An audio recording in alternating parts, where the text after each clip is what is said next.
Hey everyone, and welcome to yet another live episode of the Rocky Mountain Cigar Show here at the Smokin' Studios, deep in the heart of Colorado. Well, not really deep. I'm more or less on the front range, but whatever. It sounds cool to say deep in the heart of Colorado. So that's what I said. Big shout out to all the sponsors that remotely make this show possible. All right, we have BAMF Cigars, redid the ads too, and working through redoing several of the others as well. ROCF Cigars, Kristoff Cigars, Berger Cigars, since they will be the sponsor episode tonight. This will be the only banner that you all will be seeing. So we got to get through the rest to say thank you to everybody else. Sagrado Cigars, New Air Humidors, Micallef Cigars, Big Sky Cigars, Cornell and Diehl Pipe Tobacco, La Aurora, and I am so happy to announce that we have West Tampa Tobacco Company on this show now, supporting the show and sponsoring this show as well. So huge shout out to Ricky and Sarah, absolutely fantastic people. And in fact, our guest lives literally right next door to him. Actually, Ricky helped get Bruce into the industry, and I'm sure you guys have all heard Bruce talk about it. He's talked about it on this show as well. So let's see here. We've got, hey Chris, how you doing? Bruce, nice to have you back. Bruce never misses a Thursday night show. Never misses this show. Bruce is probably one of the most prolific show watchers that I know. Between this show, Great Lakes Pipe and Smoke Show, and probably a dozen others, Bruce is in the know about everything inside the cigar world. Tonight, I will be drinking I changed my camera position. The Axe and the Oak Hill Shine, aged in Lafroig barrels for almost 3 years, 2.5 years, something like that. So it's got an absolutely fantastic amber-esque looking color. And it's going to go so great with this. We will bring in the first segment. So, enough of me babbling, all right? I just haven't had the opportunity to talk to you guys a whole lot because I've been gone. Last week's episode was great, and so I just miss talking to you guys. But nobody comes here to look at me, that's for damn sure. They certainly don't come to listen to me talk. They come to listen to the man of the hour, the heart of Karen Berger's sales team and Karen Berger's executive staff, Bruce Busch. How you doing, buddy? What's up, guys? How you doing tonight? Good. So, tell us, where are you at right now? I'm in my garage. This is the same place where we did the Great Cigar and Pipe Show 2 nights ago, actually. Kyle was here in my garage with me. He moved to Tampa, actually. He lives like 10 miles from here. So I'm in my garage. This is my office, studio, man cave, any other thing you want to tack onto that. It's all that wrapped up into one, man. So this is where I do most of my great work. Hey, every guy needs to have their own little. You've been in mine. You've been in my little getaway. Everyone needs to have their own little getaway, man lounge, man cave, whatever.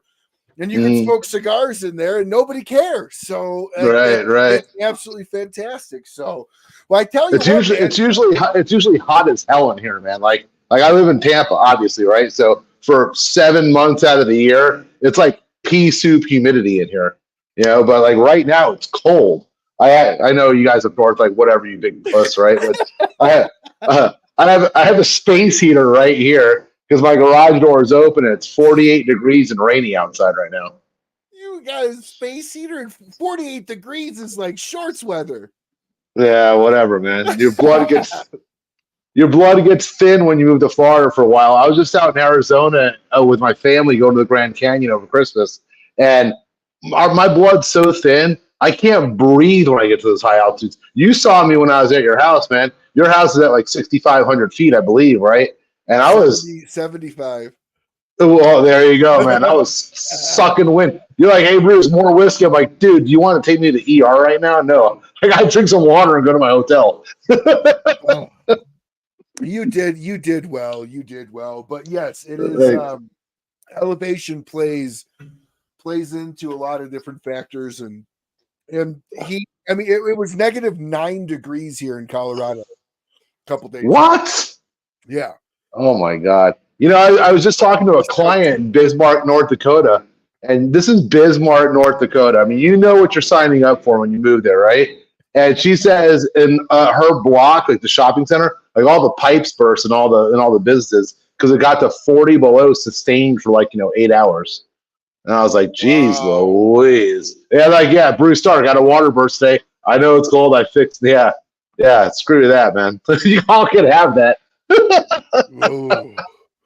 Yeah, Chris got a bottle sent out to him that he won at a show at the beginning of December, but the guest that came on just sent the bottle out and it got lost somehow, USPS, whatever. But either way, the bottle was resent. Chris has that information too, so it's nice to see you joining the show. So, Bruce, before we dive too much into the wacky world of the Double B, we're gonna get into really quick the only segment of the show, which is the "What are you smoking tonight?" I will let you explain, but I will show what I am. Yeah, it's a thing of beauty right there. There it is. Tailgate. Yes, sir. Looks like yours is exploding a little bit on the end there. Yeah, there we go. It's it's Colorado's hell on cigars, man. I know. But here it is in Florida, not exploding. And this is my baby that I made. I came out with this cigar back at PCA in 2023. And this is an idea I had. I've been bugging Karen for like a year. And then we finally got on the same page about it. I was like, we need a beer drinking cigar. We need it. It's hot out. You're tailgating, you're cooking, you're grilling, you're drinking, you're getting ready to go to a football game, maybe a rock concert, whatever, And so I wanted to go with Sumatran because I love a Sumatran wrapper, right? And I just think it lends itself well to everything that's got kind of like a wheat essence to it, which of course beer is liquid bread, as we all know. It's like hops and grain and whatnot, And then also in colder months pairs well with a Scotch or any of the greens, like an Irish whiskey. It goes really well with the Jameson 18. If anybody wants to belly up the money for some Jameson 18, it's pretty kick-ass. Yeah. So, that's kind of what I wanted. And we designed it. We sold out of it 2 times, 3 times. We finally, for the first time since its inception, have enough in the warehouse in Daytona Beach. So if you ordered a box of Tailgate right now, you would actually get it instead of us telling you it'll be here in 2 months. So, do you have one of the boxes? Last time you were on the show, you had talked about the box. You had explained the box. And when I went over to Stag Tobacconists, they didn't have the box displayed out like a truck. So I'm curious. Okay. Yeah, I'm on. I got the box. It's right here.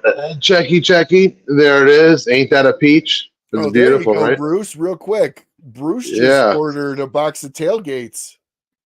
And the Connoisseur Collection. Yeah. Yeah, we'll talk about that in a minute, too. So there's the front. We got a Karen Berger vanity plate in the front and in the back. And then it's one of the cardboard boxes, kind of like inspired by CAO, how they did it with the Italia and the Brasilia and all that, right? So I wanted an inexpensive box in order to keep costs down because I wanted this to be a very cost-effective cigar. I wanted it to be a sharing drug, right? So if you've got a box of tailgates and you got your knucklehead friends and you're hanging out and all that, and they're mooching off you because they suck and don't have enough money, you go, here, bro, you can have a tailgate. It didn't cost me that much. Retail is about $9 on a tailgate. Yeah, that is a really good deal. And you made a beer cigar. You literally just said it. You can't have a beer cigar be $18. You just can't. Right. Beer could be $18, but your cigar can't be. Right, exactly. I will say this is the very first time I'm smoking the tailgate. This thing is really good. It's smooth. It's got a really nice feel on the retrohale. Little nutty, kind of a little bit of a baking spice in there. That just might be my palate, or going really, really well with this Scotch barrel aged moonshine, to be honest with you. Nice. Really, really good cigar. And I never fault a cigar that blows out. As long as it still smokes, Yeah. it's like it never even happened for me. I'm not one of those, like, snooty Right. people when it comes to that. So, Colorado's a nightmare on cigars, anyways. The elevation, the absolute lack of humidity. I mean, you and I were sitting here in my office, and I think your cigar literally just started to crack just sitting out. I know I've had that happen to me. So, well, how is the tailgate being accepted? Are you getting wide acceptance? Is it becoming a big seller, or is it still being adopted? No, it from Jump Street, it was a big seller. I mean, it's people gravitate right towards it, and we get reorders all the time. When people reorder tailgate, they reorder 4 boxes, 5 boxes at a time, man. So there's only 14 sticks in a box to signify 2 touchdowns. So I wanted to keep the quantity of cigars small, so the box is very buyable. I mean, Colorado, you guys have big taxes there, right? But here in Florida, we have no taxes. Some other states and all the taxes isn't that bad. So a box will run you about 115. In Colorado, probably run you, I'm going to throw a number 130, 135, something like that, But even still, that's not a bad price for 14 great sticks, man. And they're carrying Berger Cigars. So this isn't just like some ham and egg or tobacco from some farm no one's ever heard of before, Our it's not going to blow you away, but it's a solid, straightforward, enjoyable cigar. Great for poker night too. Chris, I would absolutely agree with that, man. This was not designed to be like, oh my God, it's the richest, most thickest, full-bodied cigar ever. It wasn't designed that way. It was designed to be a solid smoke that like you could drink, you can hang out with it, you can play cards if it's hot outside. You could smoke and it's not going to wreck your head. That was a big thing for me also. I wanted the body to be medium at the most, right? So, because you ever been sweating your nuts off and had a full-bodied cigar? It's no picnic. Yeah. Ooh, you start to feel it in the collar. Oh, you start to get there. Oh yeah, no, absolutely. And what's even worse is when you're drank a little bit too much and it's super hot, and then you have a full body cigar. So what you did was give us a cigar we could have with lemonade, beer, water, wine, and liquor of your choice. And honestly, it is a really good body. I would say this would be a perfect morning cigar with coffee. Like, because it's not a heavy nicotine content. It doesn't feel like it at all. It's very smooth. The Retro's got a really good pepper, though. Yeah, absolutely.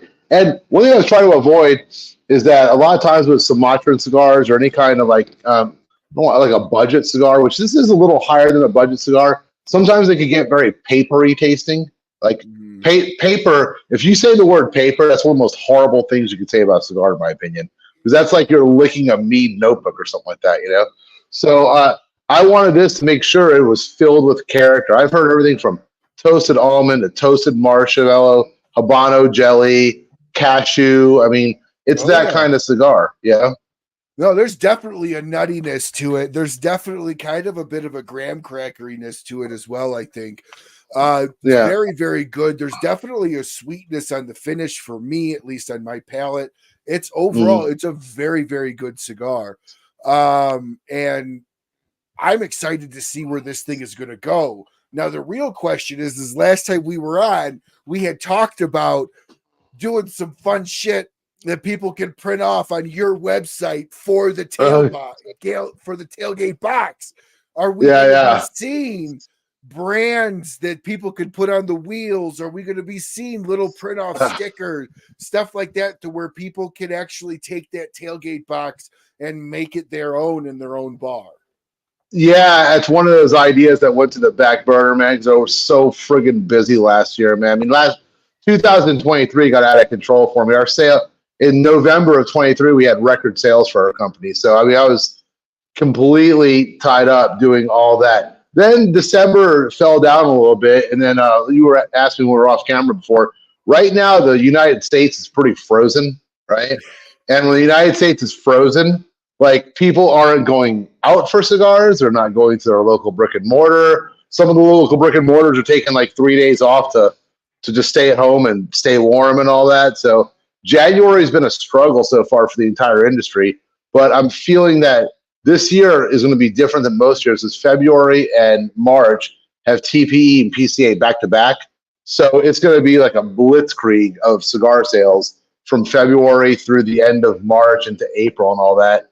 And then one of the reasons they backed up, I'm going off on a tangent here, one of the reasons they backed up PCA is so all the stores up north, Michigan, Wisconsin, whatever, they can get their cigars for the year, like in April, you know?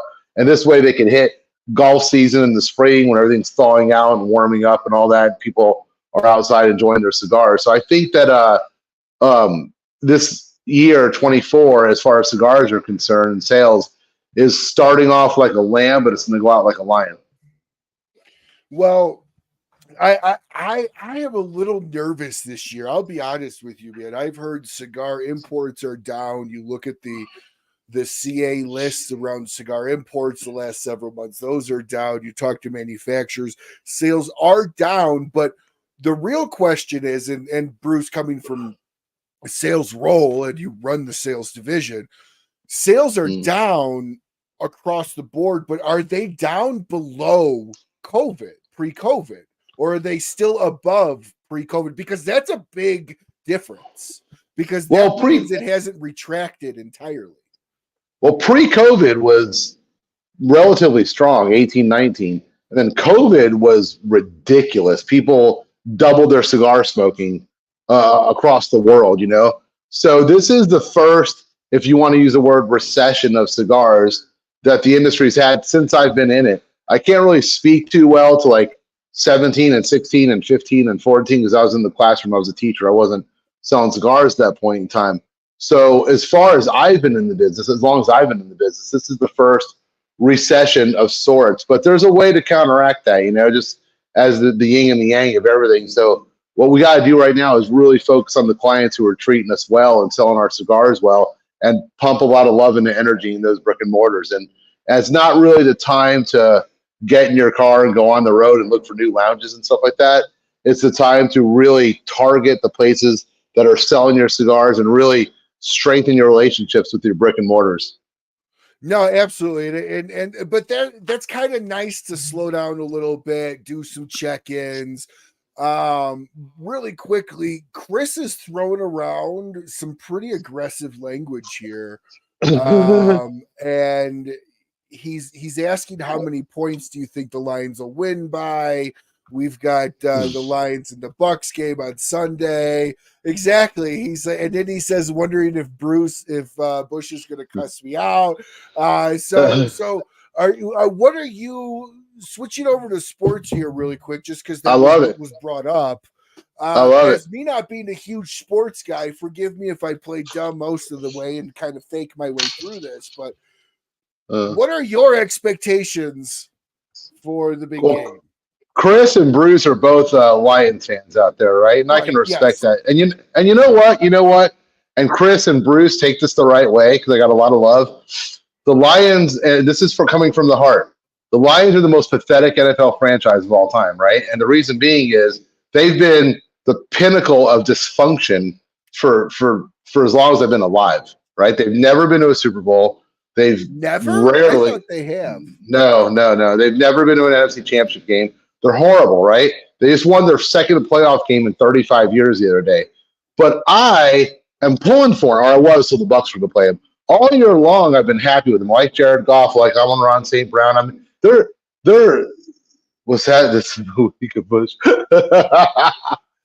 Yeah. But the thing is this, is that I've been pulling for them. I'm proud of them. They're finally not a crappy team anymore. They're finally a good team. And I didn't know. I thought the Bucks were going to suck this year. So did Las Vegas. So did anyone who knows anything about football. But we've turned it on, and Baker's been playing really good. And I don't think Jared Goff is a better quarterback than Baker at this point in time.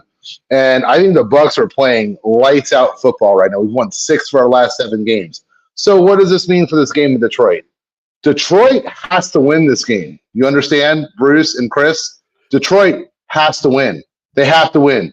Eminem will be in the audience. You know, Ted Nugent, all you Michigan honks, all them cats are going to be there. The pressure for Detroit to win this game is immense. The Bucks are playing with the house's money. This season's been a smashing success for us. We won 2 Super Bowls in the last like 18 years. We're killing it. We're playing with half his money. If I was a Lion fan, I'd be scared, man. Because if I had to flip a coin, I would say the Lions are probably going to win. However, that shit can go sideways in a hurry. And if it does, but if at halftime the Bucks are up 14-13 or 10-7, Lion fans, begin shitting your pants. Because I see the Bucks, if we keep it close, I see us winning that game. There it is. What do you think, if you had to gamble the spread, what would you say right now? The spread is Buccaneers are getting 6 points or 6-point underdogs. I would take the Bucks and 6 all day long. No doubt about it. Bucks and 6 points. I'd put a couple of $100 on that if I was a betting man, which I'm not. What do you think? How do you think the Bucks are going to walk the game away, or do you think it's going to be like Chris says and come down to the very last drive? It's going to come down to the end. I think it's going to come down. Oh yeah. And like I said before, man, I mean the Bucks, they have 2 Lombardi trophies. They just won the Super Bowl like 3 years ago. We're not dying for one. The Lions are dying for one. So their pressure their pressure's overwhelming. So there's a chance the Lions will shit the bed this weekend. Just saying, there is. There's no chance the Bucks will shit the bed. If we lose, we weren't supposed to be this far this year, Well, I tell you what, it's probably going to be the last time, unless the Lions go back, where Eminem and Ted Nugent would be in the same stadium together. Wouldn't that be crazy if they were up next to each other in box seats? I mean, these 2 guys just got to hate each other, like everything political. You think so? My gosh. Oh, Eminem. I love Eminem. I love his old stuff. I love when he came on the scene. I'm sorry. These singers, I don't care what side of the field they're on. Right, left, middle, upwards, downwards, slanted. I don't care. You're paid to sing. You're paid to perform. Nobody cares about what your opinion is on whatever aspect is going on in the world. Yeah, but they all throw most of the time these guys put their foot in their mouths. That's all. They throw their opinions out there. They can. They got the spotlight in front of them. They do it. Whatever. I mean, we all do it sometimes. I don't do it because I'm in business and it's not a good idea to talk about religion or politics. So I stay away from that. But if you've already made all your money, yet FU money, and you could stop making money tomorrow, and your grandkids are still going to have nice houses and cars and all that, then you're kind of like, nah, I'll throw my opinion out there, I take Michael Jordan's stance in his 90s interview where they asked, "Do you want Republicans to wear your shoes?" And he says they spend money too. Totally. Like that was literally all he said. They spend money too. So I don't know. When it comes to me, I have actually, and you watch more sports than I do. I really don't watch any. But I'm starting to feel like, and coming from a teacher, and especially with you have a governor, and this is not going down a political path, but you have a governor that's running right now. It almost feels like nobody can escape anything anymore. Like movies was an escape from the world. Now they're so lead. It used to be sports was an escape from the world, and you can't do it. It just feels like all of the escapes outside of like books that are 70 years old are just like, I don't know. Maybe that's just me ranting or bitching or moaning, but I feel like it was a lot easier to escape the realities of the world 10 years ago, 15 years ago than today. I don't think I have an opinion about the world. I don't think the world ever changes. I think we change. The world's the world, man. The world's the world. It's kind of like if you watch the movie The Breakfast Club back in the 80s, which by the way is a legendary movie, right? Amazing. And they talk to the dean. He's like, kids these days, they're not like they used to be. That was the 80s. So they're saying the same thing then that we're saying now. And I'll give you something else. There's a great quote in education. It's the kids of today have too much luxury. They'll never be able to focus on what's important in life, right? And you know who said that quote? Aristotle. Which means that idea, years old. That idea has been around forever. Every generation has its own disease, man. I mean, I'm getting all philosophical here, but I told my kids, we were just in Las Vegas, right? And we went to Arizona and we finished up in Las Vegas. And the first time your kids and your wife see Las Vegas, it's overwhelming. It's like, oh my God, look at this place, big. And I'm like, you can't swallow Las Vegas. You just take a little piece. You just go here, go see the Blue Man Group, you can't swallow this place whole. You can't swallow the world whole, man. You just take a little piece. Hey, Steve, my man. Steve, love you, brother. Yeah. Hey, Bill, thank you very much. So everything is how you take it, man, And then another argument is that, everyone argues about like, oh, wow, this university is better than that university. I'm going here. I went to the University of Florida. It's better than Florida State, blah, blah, blah. You know what? What are you going to do with it? What are you going to make of it? You're the captain of your own ship, man, I don't really buy into this whole, the world affects me that much. I do my thing, man, and the world has to get out of my way. That's kind of how I view things. Dude, well said. You can tell that entire statement was said to probably a few students across the course of your career. You are your own captain. I can just see your students standing up with the whole, what is that, Dead Poets Society thing? They're on their chairs the last day. Okay. Right. So now, since you actually brought up school, you've been out of that teaching realm for almost 2 years. No, a little over a year now, right? 2 years, yeah. Almost 2 years. Do you miss it? Would you go back? Are you kind of like, I'm happier? Do you miss Jokic? I mean, when you're a teacher, especially when you're like passionate about education, all that, the first like 7 or 8 years are ecstasy, man. You're like, that sounds so cool. I'm making a difference, blah, blah, blah. All this noble bullshit, right? But if the job beats you down after a while, and you get older and older and older, and your paycheck doesn't grow at all. It doesn't keep up with the cost of living, So, and then I was thinking, it's amazing you said that. I was thinking of doing a TED Talk one day, which I will never do, right? But I was thinking of it, and it would be teachers get out of the profession, and here's why: being a teacher, dealing with kids, parents, administrators, curriculum changing, politics, dealing with that. You acquire this insane skill set, right? And you're wasting it in the classroom, right? I mean, I took this skill set that I had from coaching soccer and teaching and being a professor. I took this to selling cigars, and man, I'm just like steamrolling over shit because like you acquire a lot of skills as a teacher where you're thinking on your feet for quite a long time, right? Hey, Ish, what's up, brother? And you're thinking on your feet a lot, and you're interacting with all these different dynamics. Take that to the sales world, and there is no situation that I come across that I can't handle, man. A shop owner that thinks I'm an asshole, a shop owner that loves us and all that, someone who's on the fence. I mean, I've seen it all in my years, and it's made doing this really easy. Yeah, and that's a great point. Like it's kind of one of those aspects. Again, I'm sure you've said this as a teacher. Never stop learning because you never know where that learning will take you. And no doubt. In reality, 30 years ago, if I would have said to a young Spitfire piss and vinegar Bruce, where do you think you'll be at? I guarantee you cigars would have never been on your horizon. But look at that. I would have been smoking them. But selling them is my point. Selling them. But look what happened. It's life is really about living in that moment and recognizing opportunities. It is taking or not taking those opportunities. I had a mentor tell me every single day is one big fork in the road. That's good stuff right there. One fork in the road, that fork takes you to another fork, that fork takes you to another fork. There's no such thing as a fork in the road that leads you to the path of anything other than another fork for you to choose another decision. Absolutely. And you clearly had those. You had the forks for the school. You chose that. You chose coaching.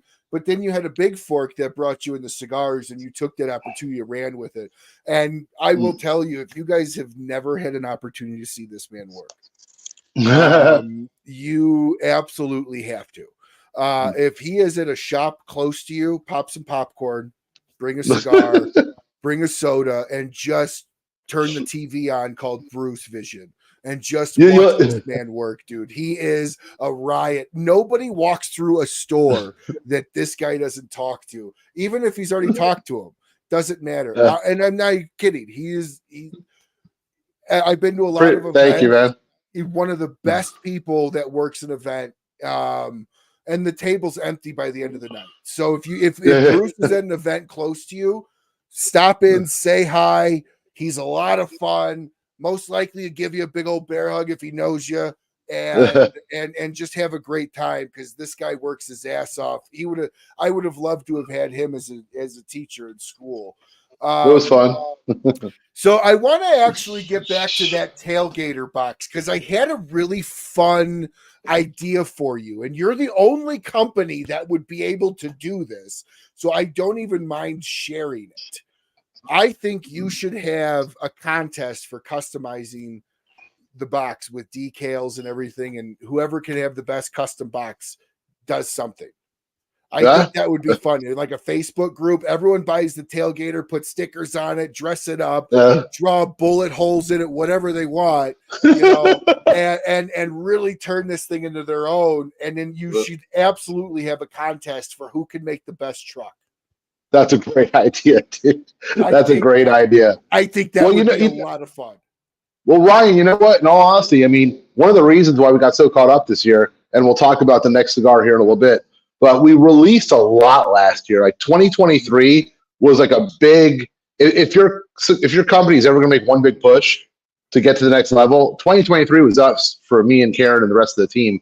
Because we came out with Tailgate, we came out with a Figurado barber pole, we came out with the 7x70 barber pole. Karen came out with her K-Fire, which we're going to smoke next, which is unfreaking real, right? Yeah, there it is right there, my brother. Absolutely. And then we also came out with 6 new Vitolas, and we also came out with the Connoisseur Collection, which Bruce Stark bought, and it's being shipped to him right now. The Connoisseur Collection is 12 of our sticks in a beautiful box. It only retails like $130. You're getting the K-Fire, the Tailgate, the Habano, the Don Kiki Platinum and Gold. It's amazing. So we really have we just kept releasing stuff, which in retrospect, I think that we released too much, to be totally honest with you. So 2024, I don't want to release shit. And Karen, we do have a cigar on tap for 2024, and it's one of Karen's babies. She's been pretty happy with it. I can't talk about it, or else Karen will kick me in the nuts. But it's we're gonna chill a little bit in 24, and I really need to bring the Tailgate and the K-Fire out to the people some more, man. We haven't. It's just been a balls to the wall year. I haven't had enough touch points with people, so I need to really. That's what I'm going to focus on in 24. Really getting out there. I hired a guy, Jeremy Henthorn, who is out of Raleigh-Durham, North Carolina. This dude is the second coming of Bruce Busch, but he's crazier than I am, man, if that's even possible. Yeah. Dude's a fucking animal, man. He's an animal. So we call ourselves boar hunters, man, because I told them, because everyone has always asked me to hire them, and I don't really want to hire anyone because, like, I need to know I know it sounds like some friggin' football coach, right? But I need to know you're going to run through a brick wall. I have to know that. I have to. I have to know that, and I can't accept anything less than that, because I don't do anything less than that. Karen doesn't do anything less than that. I mean, you should see Karen after 12 hours of busting her ass in Daytona Beach. She's in the bathrooms cleaning the toilets and mopping the floors.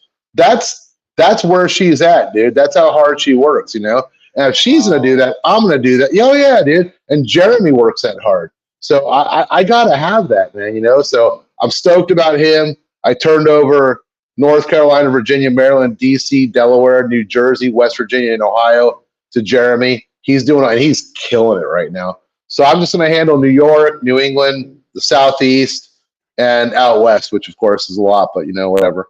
And Europe, by the way. Europe. I'm going to do Europe. So Bruce is Superman. He just mans of steals it all over the world. Where do they find the Connoisseur Club, Bruce, or the Connoisseur Box? It's at a lot of your stores right now. If your store that you're buy carries Karen Berger Cigars, you can ask for it. They'll just call up and ask for one. We'll ship it to them. You can also go to donkikicigar.com. But we would appreciate it if you bought it from your brick and mortars. I don't ever want to be the guy that's telling you to go to our website in lieu of your brick and mortars. Your brick and mortars should be given all the love, and you should take care of them. That's like that should be where you go for your sticks. You said donkikicigar.com? Yes, sir. I just want to show a picture of it so those that don't that have not seen that gets to see it. So tell us about how the other cigars that you released last year are being accepted. Really, really well. I mean, the Don Kiki Barber Pole Figurado is absolutely amazing, dude. I mean, it's a friggin' fantastic cigar, and it's the same Figurado we had before, but we did, of course, a double wrap with the Ecuadorian Maduro and then the Ecuadorian Connecticut. It was Karen's idea, and I was like, I don't know about that. And then she made it, and I smoked, and I was like, okay, I get it now. I don't like a Figurado, to be honest with you, man, but that is phenomenal. And then our Don Kiki Gold Gordo, our 7x70, we took that, and we did the Brazilian Arapiraca, and then we did also the Ecuadorian Connecticut around that one. So that's our 7x70 bar pole. 7x70 is a small audience, you know. I mean, that's a big cigar. It's a big cigar for a small audience. Is exactly what it is, you know. I mean, so you got to have people that smoke 7x70s, and then if you do, then that's a great cigar to have. I mean, the barber pole just kicks it, man. It's beautiful. It's really, for being as big as it is, it has a lot of flavor to it. Because usually with a 7x70, you lose a little flavor because you're getting all that filler tobacco. So our 7x70 is far too big for me. I don't think I'll ever smoke a 7x70. Yes, you will. You'll smoke the barber pole and you'll like it. I tell you what, you're with me. I'll smoke the barber pole.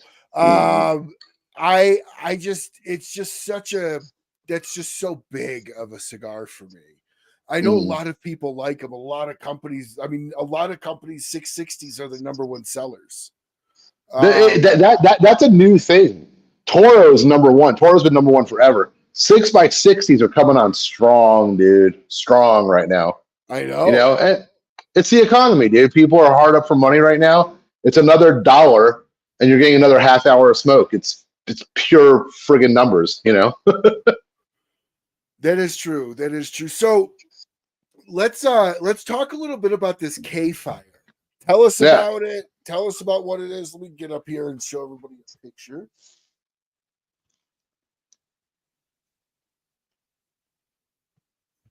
K-Fire, baby. There it is. What is this? What's the significance of the K-Fire?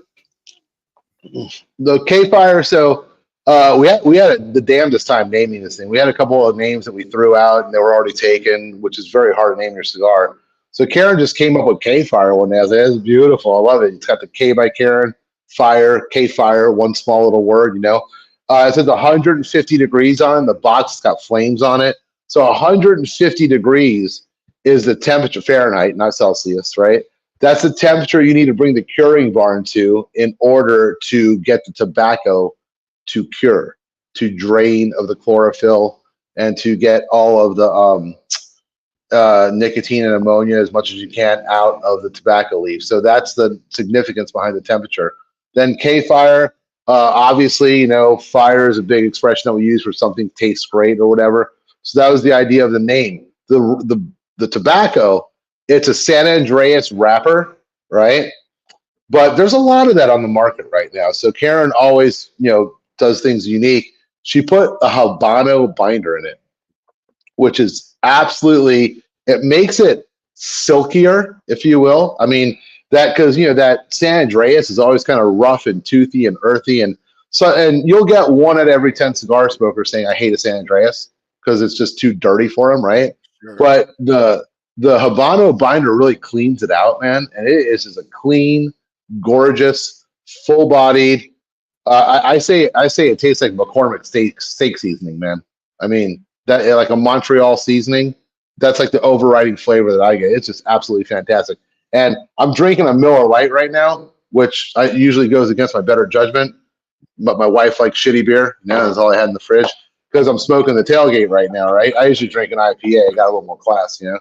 But after this, I'm going.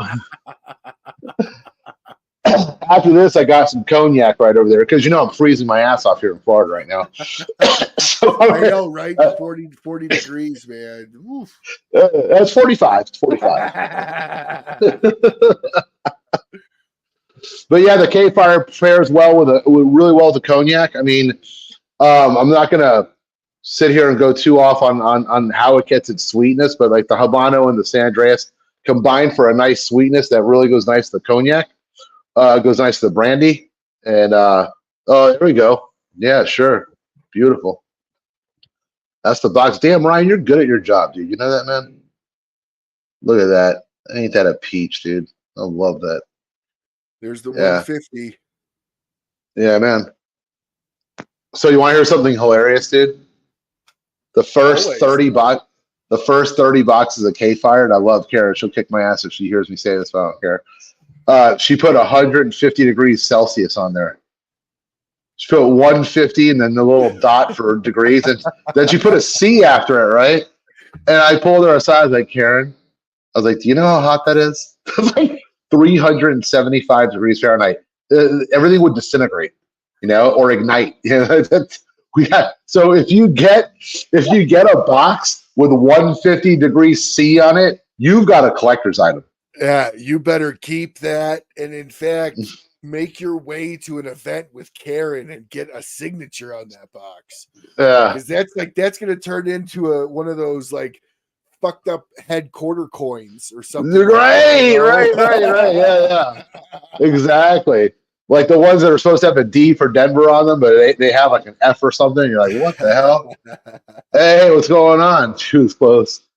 Steve, love you, bro. Hey, I gotta say, Steve Turcotte, my man right there, and his wife Candace, they've got a dynamite cigar lounge in Greenwood, South Carolina, right on the lake, right?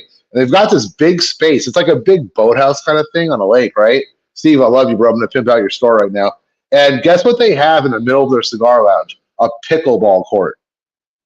Ooh. Is that crazy or what, man? Hey, Barry. Pickleball and smoke at the same time? Well, you could try. I mean, you'll probably get your ass whipped if the other person knows what they're doing. I have played ping pong. I've played ping pong with a cigar before and won. So that's doable. So this is I'm a gamer, okay? Yes, judge me on it or not. I enjoy playing video games. I love Call of Duty. I play Call of Duty with a cigar all the time, and my buddy's like, dude, that's gonna feel like badass that you're like sitting there holding the cigar like shit at the same time. Right. It's just kind of a good feeling. I totally understand, doing activities and smoking cigars. It just absolutely pairs together so well. So when you play ping pong with someone, if you play ping pong and you still have the beer in your left hand, you got no respect for your opponent. When you put the beer down, then your opponent is worthy. Then you really got to step your game up. Well, I am terrible at ping pong. Most of the time, I'd hit it up too high, and my friends or my cousins would do that spike down thing, and it would jump 10 feet in the air. I'd never get a hold of it, So when I used to coach my soccer team, my assistant coach he was a doctor. He was Indian from India, right? He's a doctor, and those fuckers are awesome at ping pong, man. Oh, they're ridiculous, right? They put the ball by the table and they just go hit, and just like barely hit the thing, and it screams over the net at you. You're like, it's got like teeth on it, and like, how the hell did you get that much power on it? It's just all technique, man. So I digress. I'm talking about ping pong right now. No. This is the fun of this show. It's about cigars. We're smoking cigars, but it's really just kind of a conversation, and that's why I think people enjoy this show, because it just doesn't focus on something that you could literally go to 10 other shows and hear. Right. I always hated the sons of bitches that were good at wiffle ball. I'm just going to make this a statement. I hit a wiffle ball, that thing would go 2 feet and fall. I remember hitting the wiffle ball. It's going like out of the field, home runs. I'm like, I don't get it, dude. I have no idea. So that's my equation to ping pong is I suck at wiffle ball. So Bruce, what do we have to look forward to at PCA, TPE, anything coming after? Can we talk about any kind of special releases or anything so far? Well, before we go to TPE, next week I'll be in Nicaragua, and I'm doing something that I'm stoked out of my head about. Wednesday of next week, I'm hosting a massive party at Karen's farm in Nicaragua. So that's gonna be tits, dude. I'm so excited about that. There's gonna be like tell us. What do you mean massive event? Okay, if you've ever been to the DR or to Nicaragua to Pro Cigar or Puro Sabor, they're big festivals where you go. Like for instance, Nicaragua, you visit Plasencia's farm, you visit AJ's farm, Oliva's farm, whatever. And there's 15 farms, major farms in Nicaragua that you can visit. And every year it rotates. They focus on these 5 farms this year, then these 5 the next year. Well, Karen's farm is in the rotation for this year.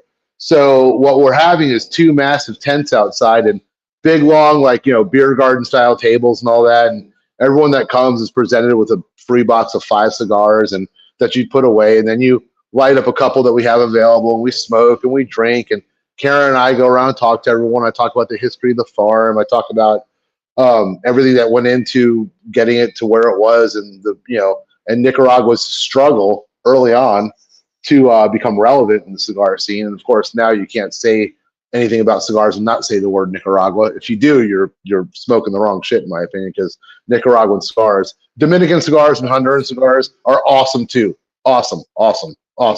I'm just a privy to Nicaraguan cigars a little bit, But I mean, Nicaragua plays such an important role now, And we discuss that, and we walk around tobacco. I'll be with Don Chico, the master blender there, and he doesn't speak English, so I'll translate for him, and we'll talk about the plant, where the plant is in its cycle.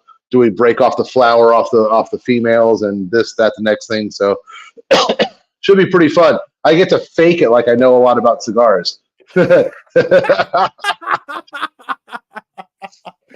Ryan, that's a funny thing, because since I'm the VP at Karen Berger Cigars, everyone instantly views me as an expert. And one of the first things I want to get across right away is I'm not an expert. Okay? I've learned a lot.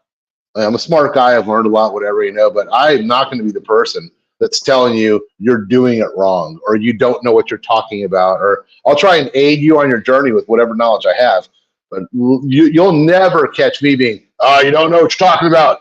That's actually a Viso, not a Seco. And I ain't that dude, man. I ain't going to do that, So I will be with the expert, and I will just translate for him, and he'll explain the whole process, Well, I've always wanted to go to a factory tour. I've always wanted to see that process. I've always wanted to get my hands to learn that. I've rolled a lot of things in my life, never a cigar. But, right. I think I could probably pull it off, Yeah. But no, I would love to actually have that experience. And, I talked about this, I think, when Ish was on the show last week, but I think this just needs to be said almost every single time you are on a show, the reality of what Don Kiki was in the industry and the reality of what Karen Berger is in the industry. No question. The reason why I say that is I was actually just talking with my buddy Brad Reith over from Zeal Cigars in Arizona. Sure. And I actually equated you guys as kind of Plasencia-esque in the sense of, for a long time, you guys did a lot with giving tobacco away. You guys sold a lot of tobacco. It really wasn't until, Don Kiki had his own line and made cigar, even though I know his name's not Don. I get we've got, but I don't feel like a lot of people realize how many brands might not be around without Don Kiki's help. That's a fact, one of man. The biggest ones is Drew Estate. I did not know that, and that blew me away because it goes very closely with the Plasencia story too. They grew tobacco for everybody but themselves, then they made their own cigar. You guys gave more tobacco away in the beginning than you necessarily sold your own cigars, but now you guys are rebranding that and going, wait a second, we actually do have our own cigars with our own tobacco. We are super good. We are very smooth, and we grow our tobacco amazingly. Again, kind of that same style that Plasencia did. So I commend you guys, and I give props, because there's a lot of brands that wouldn't be here without you guys, without Don Kiki's help. No doubt about it. I mean, Marvin and Jonathan at Drew Estate fame. Marvin stayed in New York and Jonathan went down to Nicaragua. And Marvin and Jonathan will be the first people to tell you this. I mean, I'm not saying anything that they wouldn't tell you themselves, because I've seen Marvin say this at an event before, and Jonathan has told me before too. But like Jonathan went down to Nicaragua and fell on his face trying to start Drew Estate. Like couldn't get tobacco, couldn't get it off the ground, right? And then he became friends with Kiki, and Kiki took Marvin and Jonathan and was like, here. And Marvin said this in front of a packed house in Dallas, Texas at Addison Cigar Company. He said, Kiki gave me and Jonathan $500,000 worth of tobacco and said, here, start your company called Drew Estate and pay me back whenever. And that was the birth of Drew. The first $500,000 worth of Drew Estate cigars came from Karen's farm, Karen and Kiki's farm. And little known fact also, they also helped out Pepin Garcia. They helped him get going too.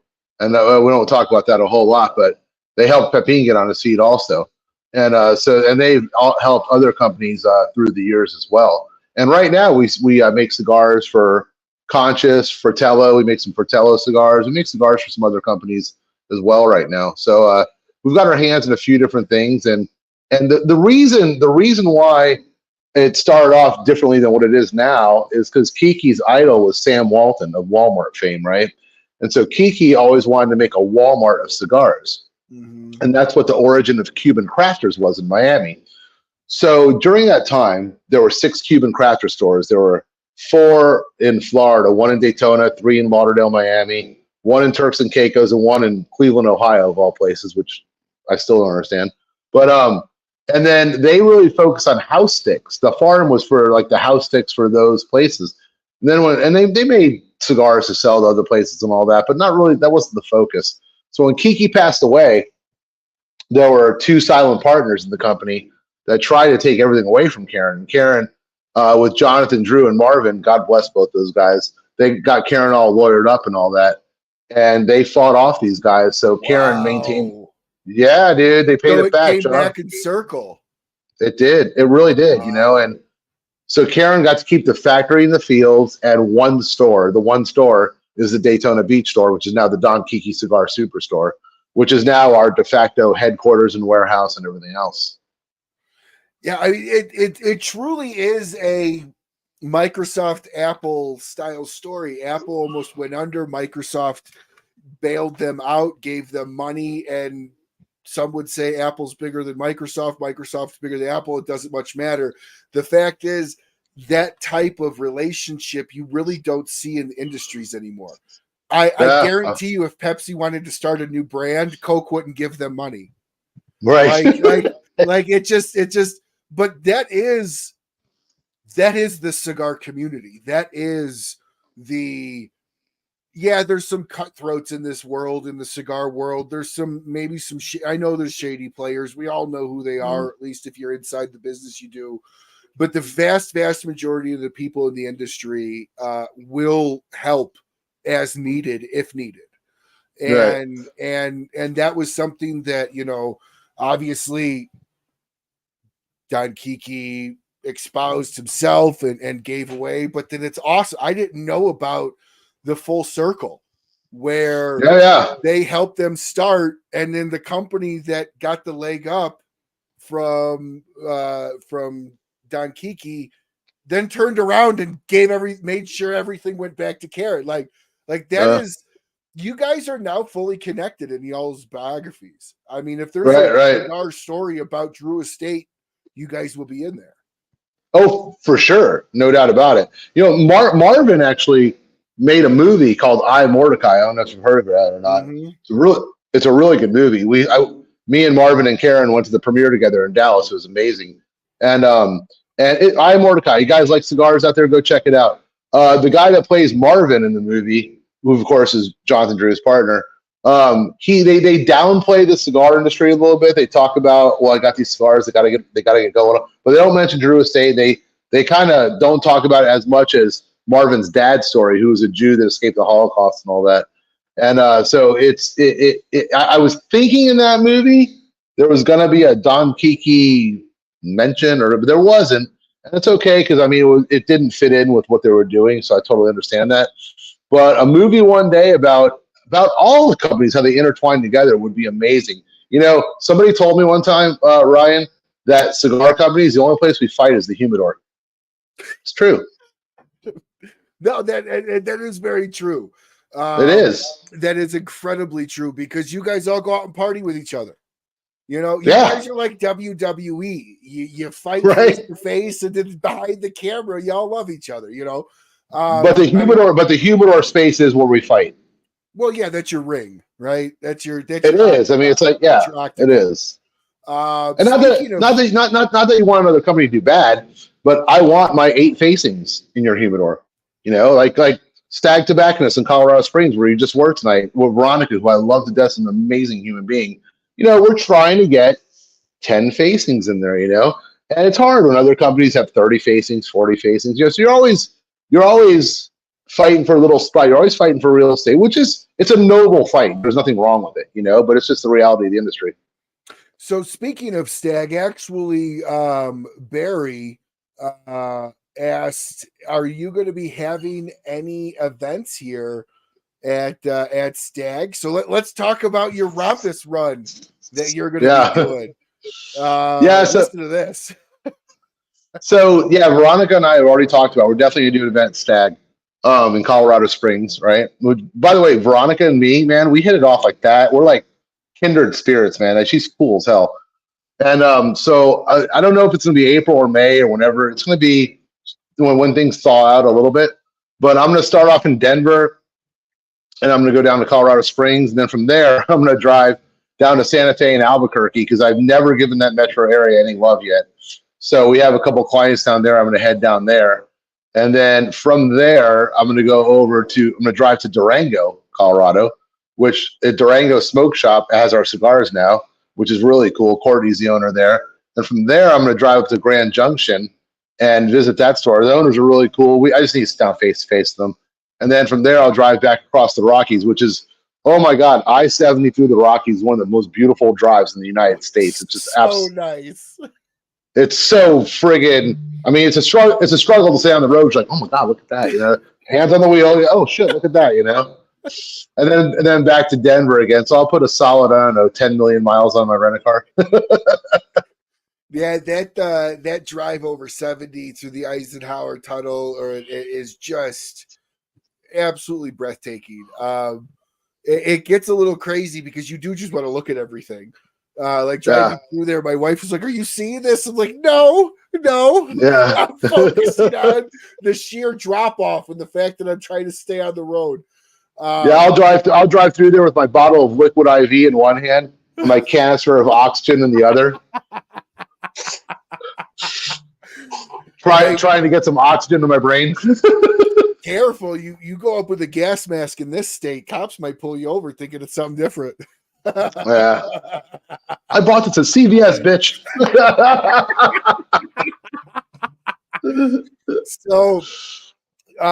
So what other big events do you have going on outside of your Rocky Mountain tour? Where's after that? I'll be going to Germany again and doing 6 states in Germany. They want me in England, Norway, and Poland, and they want me in the Czech Republic too. So I might. The only problem with going to Europe, it gets really expensive. So if we do a trip there for me, it'd just be me, not Karen.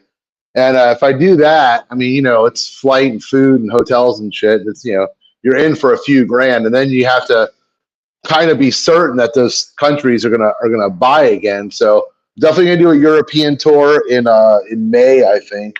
And then the summer's wide open, man, because the summer usually has PCA smack dab in the middle of it, and this year it doesn't, which is very unusual, right?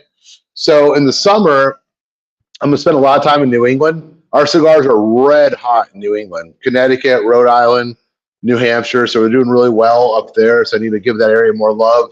I need to focus on northern New York, like Buffalo and Rochester and all that, and Albany. I haven't done anything up there yet. So, and then I'm gonna do a few tours in the southeast. I mean, but it's really 24 is really unscripted so far. It's all, and I'm not the only person saying this, I'm sure. It's all contingent on TPE and PCA. Because February and March are going to be balls to the wall in this industry this year. It's going to be like unlike anything we've ever had before. So the amount of new clients and sales and all that in February and March are going to be ridiculous. And the rest of the year will just be supporting those people. So I'm sure at PCA, I will be selling cigars and setting up dates as well and planning out what I'm going to do for the rest of 24. So 24 is really not as scripted as years have been in the past so far. I actually think, though, I think PCA being, or as a sales guy, knowing what your industry is, knowing that it is an outdoor market, meaning weather does play a factor in sales. Right. I think it's the best thing ever that PCA is not in the summer, because that gives your reps, that gives the industry's reps the ability to not lose three, because you figure PCA come June, it's all PCA 24/7 until PCA, if not even going into May. That sucks up a lot of really good weather sales. That also takes your sales guys off the floor. And then by the time the cigars actually drop in the stores, you're looking at late July, early August.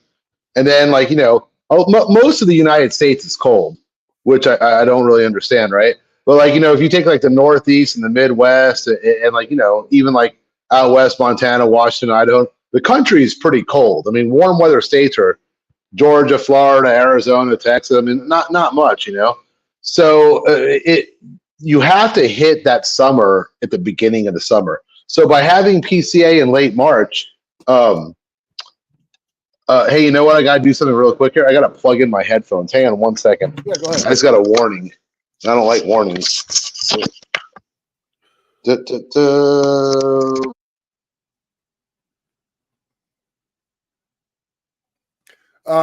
Set your headphones back to your headphones when you plug them in. What's that? Now I can hear you. Okay. I can hear you. Okay, cool. So anyways, we have to address the cold weather months. That's really kind of what's important, So so that's why PCA has been moved back, and it is where it is now, which is a really good thing. And it really leaves the summer wide open. I know in August we'll be in Wisconsin at the Brew City Cigar Festival. And I really want to go to the Rocky Mountain Cigar Festival this year. I really want to do that. That's going to be an area of focus for me. I just got to figure out how to get that done. Well, one is getting into smoker friendly. I got to do that. So that'll be an area of focus for me as well. I could put you in contact with him. That would be great, dude. Yeah, I could put you in contact with the buyer. Yeah, I know his name's Jeremy, and he's friends with Sean over at Smoking Cave. So I'm trying to get that set up this year. We'll see what happens, man. I mean, I hope he would love the idea of having Karen Berger cigars in a store. I know we're at the point in time of growth now where we have people asking for our cigars in all 50 states now.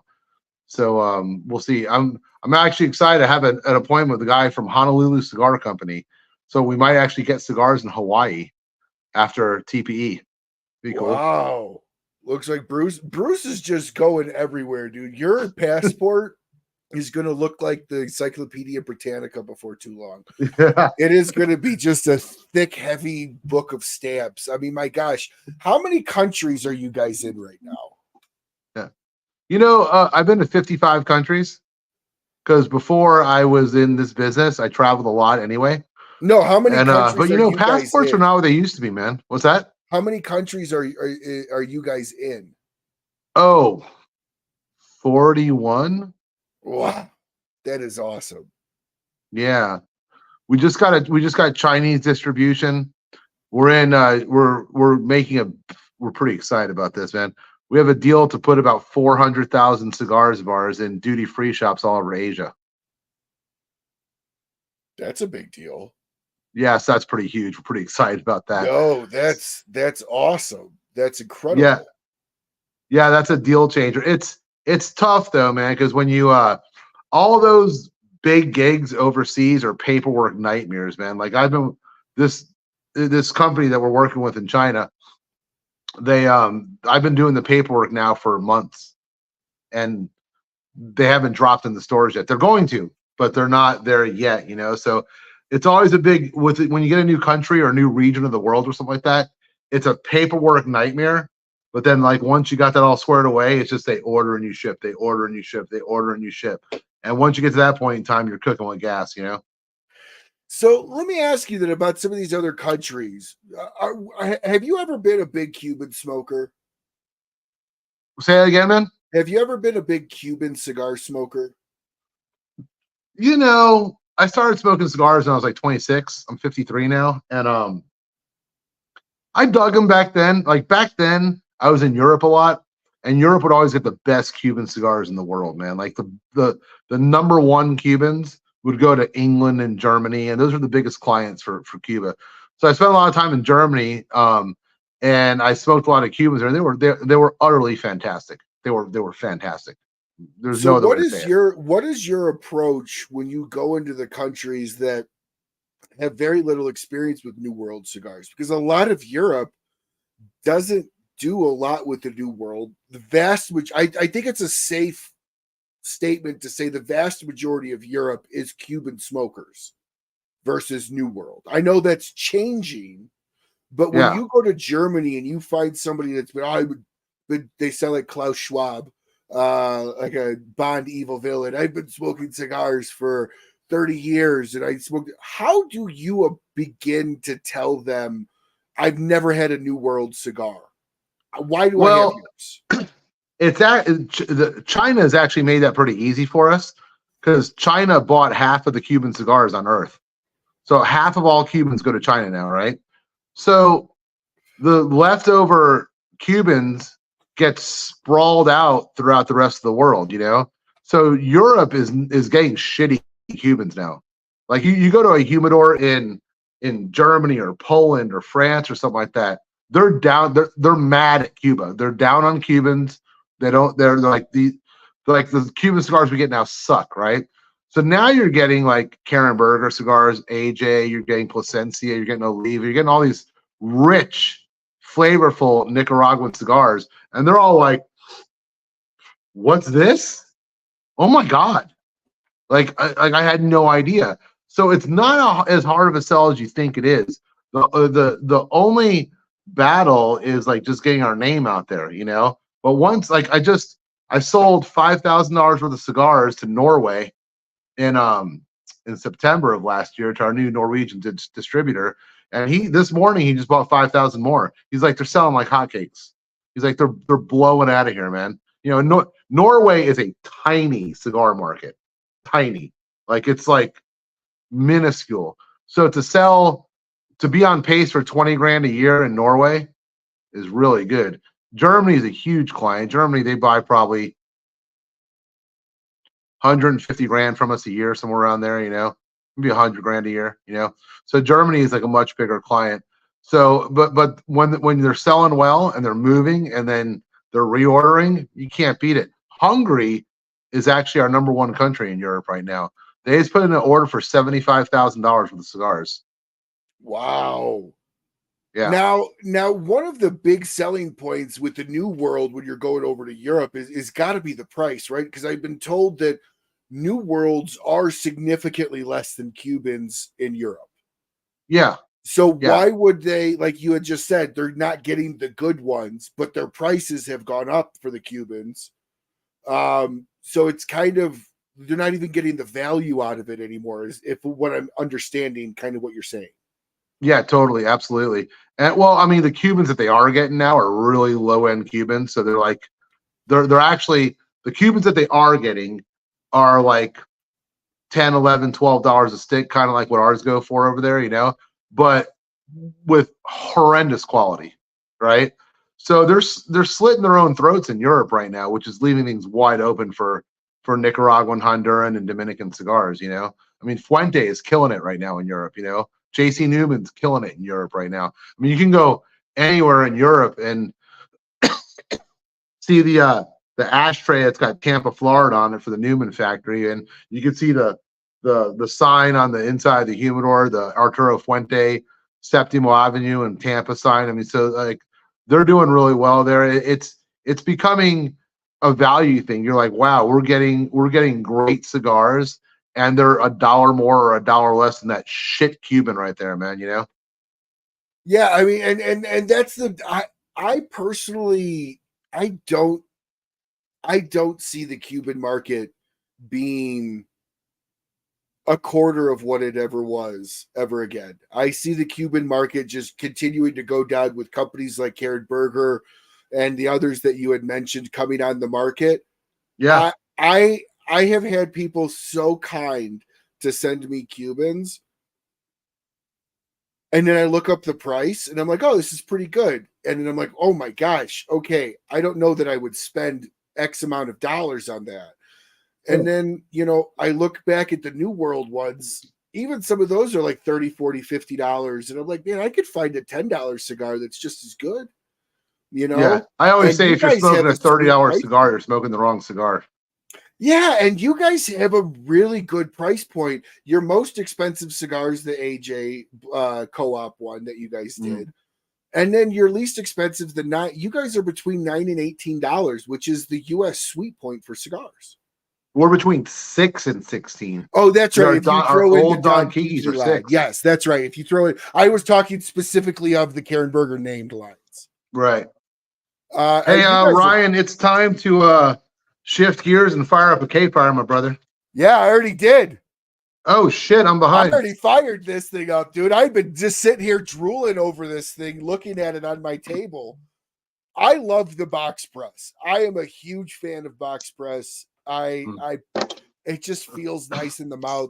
This thing is burning great. Great draw. I would say slightly heavier than a medium plus. Really good retro hail, smooth. Really, really good, man. Well, what's funny? I was at an event not too long ago, right? And a guy asked me, he's like, why do they box press? Why does anybody box press, right? Not just us, anybody, right? And he was like, I think the reason is so when you set your cigar down, it doesn't roll away. And I was like, that's really cool. I mean, I'm not making fun of anyone, right? But I've never heard that before, And the guy didn't realize that the main idea are the 4 channels of air you get in the corners, Yeah, it adds a different element to it. You take a box press, with a cylinder one versus a cylinder one, they are different flavors. They draw differently, they burn differently, they taste differently. It's crazy how the sizes really do affect the flavors and the qualities of these cigars. Let's see. Someone was telling me that hang on one second here. Someone was telling me that like have you ever had a box press that didn't draw well? And I actually have, but like the amount of box presses that don't draw well is minuscule, Yeah, because you have to underfill them. I've had box presses that are too loose, but that could happen. I don't mind too loose. Well, at least in the cigar world, I don't mind too loose. But I got you. But there are, you can definitely overfill and split that. It is more rare, in my opinion. I find that most box presses, like I say, tendency to fall more on the loose side than the tight side. Just because you have to underfill them. What is it? If you make a 52 box press, you're really making a 50, and you're squeezing it and pressing it down to the 52. Right. But why is this a box press? Why did you all decide to go with this over a Parejo? Well, I didn't know this until I was on your show, actually, when I was at your house, man. And I was in your studio. You and I were asking Karen, who was chiming in, we were asking her, like, why do we do everything box press, right? And Karen was like, well, Orlando Padron Sr., the one that passed away, was he called Karen the Queen of Cigars. He's the first person to give her that title, And so as a tribute to Padron, Karen box presses her cigars. I found that out on your show when I was at your house, man. That is a very interesting fact, because does Padron make a non-box press? Everything they do is box press, isn't That's it? what I thought. Everything that I know of, unless it's a limited run. But okay, so why not box press everything then? Why keep everything a little bit different? Well, I insisted that tailgate be round, right? Because I mean, I do hear from some people out there that like, I like your cigar, but I don't like box press. I've heard that before, not from a ton of people, but from some people. So I told Karen, I was like, we can't be 100% box pressed. We have to have some things that are not box pressed, So I was like, tailgate, I was like, I don't want to box press that. Let's not box. And she was like, okay. She's like, okay, Bruce, you got it. We'll do this one round. And I think it's worked out well, And I would actually prefer to do a couple of other cigars we have around, but Karen won't do it, so that's fine. But sometimes people don't like the finger feel of a box press. I like a box press. I prefer a box press, but like I just think you need a little diversity in what you got in the market. I think it's more comfortable, personally, to both hold on to it and have in the mouth. Have you guys ever considered throwing out extensions of your current round lines in a box press just to see how that does? Yeah, actually, we just came out with some new products, man. The Karen Berger Habano and Maduro, we now have in a 6x60 box press. Mm-hmm. And we took all four of the Karen lines, the Connecticut Habano, Maduro, and Cameroon, and we make them in a torpedo now called a Pyramid. So those are 6 new Vitolas we have. The Karen Maduro 6x60 is friggin' excellent, dude. It is absolutely, it's better than the Toro. It just I kind of knew it. I always told Karen, I was like, Karen, we need this in a 6x60. I was like, can we do it? She's like, Bruce, we have a factory. We can do anything. So I was like, all right, let's do it, man, Well, that Cameroon, that one comes box press. That is my favorite. Yeah, right on. And come to think about it, actually, most of your guys' stuff is box press. The Don Kiki Gold is not box pressed. Yeah, but the vast majority is, though. Yeah. Even your Lanceros. That's not box pressed. Your Habano Lancero, I thought was no. You're right. The Habano Lancero is not box pressed. So I don't think there's a ton of box pressed Lanceros out there on the market. Correct me if I'm wrong. Southern Draw makes a lot of their Lanceros in box press, but you're right. I don't think there's a ton out there at all. So no, the Maduro's fantastic. Hey Ryan, I need you to entertain the troops for about 10 seconds. I need to put my headphones back on, man. I've charged them up now, okay? So I'm gonna dip out for about 10 seconds and Bluetooth this back up. Sounds good. I can just remove you. So while Bruce is coming back, everybody, thank you so much for watching the show. I really, truly appreciate it. This is coming into the 3rd year of the show. I can't believe that, one, I have everybody that watches the show every single week. That truly, truly means a lot. And all the companies that support this show as well. If you would have asked me when I was doing cigar reviews very, very back at the beginning of 2021, I would have told you the show was going to last for 6 months. And it wasn't going to be anything, that lasted long. And I had some really great people that gave me a lot of great advice. And I had some really great manufacturers like Karen Berger come into the show and support the show. And it truly, truly means a lot from the bottom of my heart. I really hope that this show continues on as long as I can remotely do it and have these absolutely fantastic guests coming on. We are going to be doing a really good show here, a really big show at the beginning of February. Give me the thumbs up when you're ready, Bruce.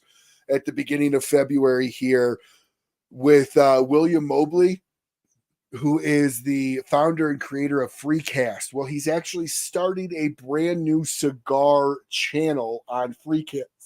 Excuse me. And it's called Cigar TV. Myself with several other, I think there's about 20, 30 creators that were reached out to, have uploaded content onto that. And that's going to be kicking up here soon too. So definitely beginning of February, we're going to be bringing him. I think it's the 2nd week in February. We're going to be talking all about that. But if we've got Bruce back, let's go back to Bruce.